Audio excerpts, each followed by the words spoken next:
next part of our meeting is the Grammarian, who is going to give you the word of the day. So please give a little warm welcome to Dale Watkins. Hey, Dale.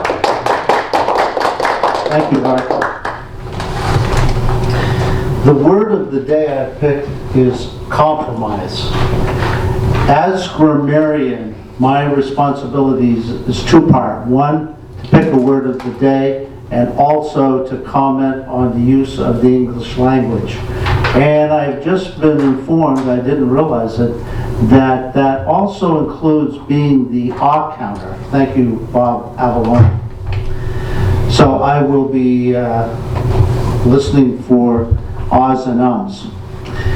Compromise is the word of the day that I picked, and it means an agreement between two disinterested parties who have agreed to make concessions to make a deal happen.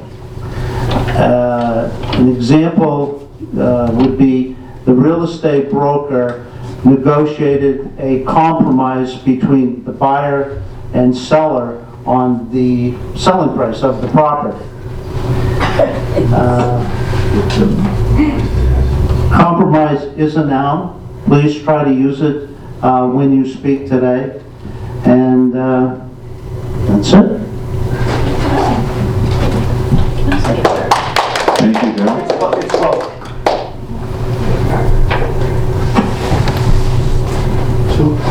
Dale probably didn't realize that he did pick a word that I can stretch and say fits into the theme of the day, because the winter time is a compromise.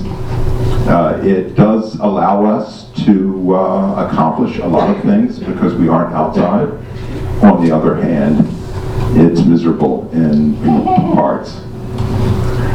The next part of the meeting is the thought joke. I'm going to ask Carmel to stand and slowly make her way up while I'm talking so there isn't a big gap.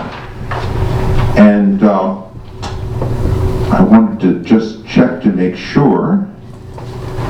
Carmel, did you send me anything about what you thought of the winter? Oh, no, I No.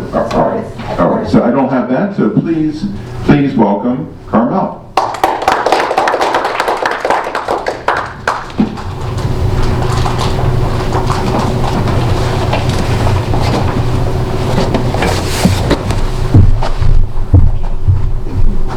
Okay, winter, love it or leave it. Growing up in Ireland, the winters were wet and windy, dreary and dark, stormy and miserable.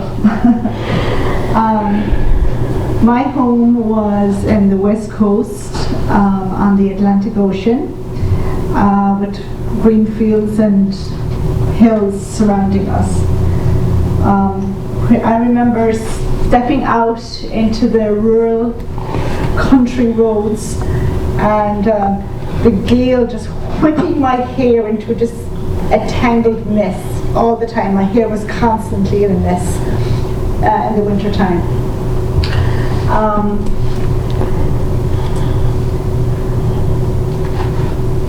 Looking down into the cliffs below us, the waves would be crashing against the cliffs, with the white foam just back and forth, and the noise was just madness.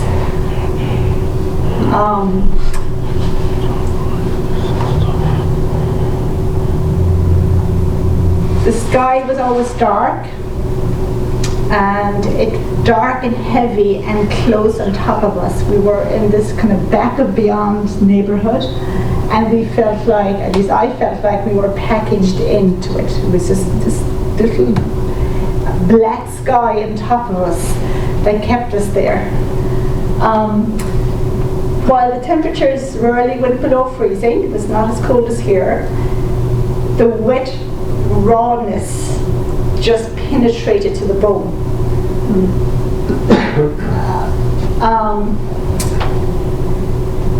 I remember standing on the roads and just there would be puddles and muck everywhere. The drains would be rushing by,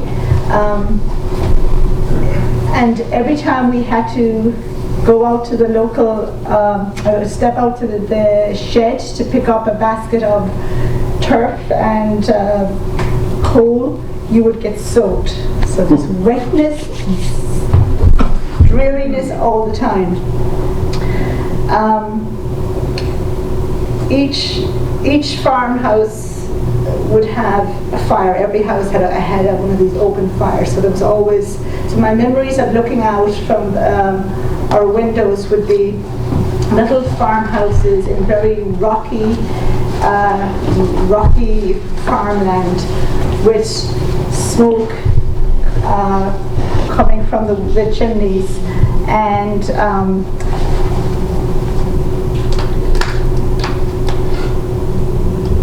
grey skies and whipping winds. So winter, love it or leave it, I left it and I came to New England to the freezing bitter cold and the snow. But regardless, it was always the temperature, there's always a blue sky here regardless of how cold it is. So that's what makes it good here in New England.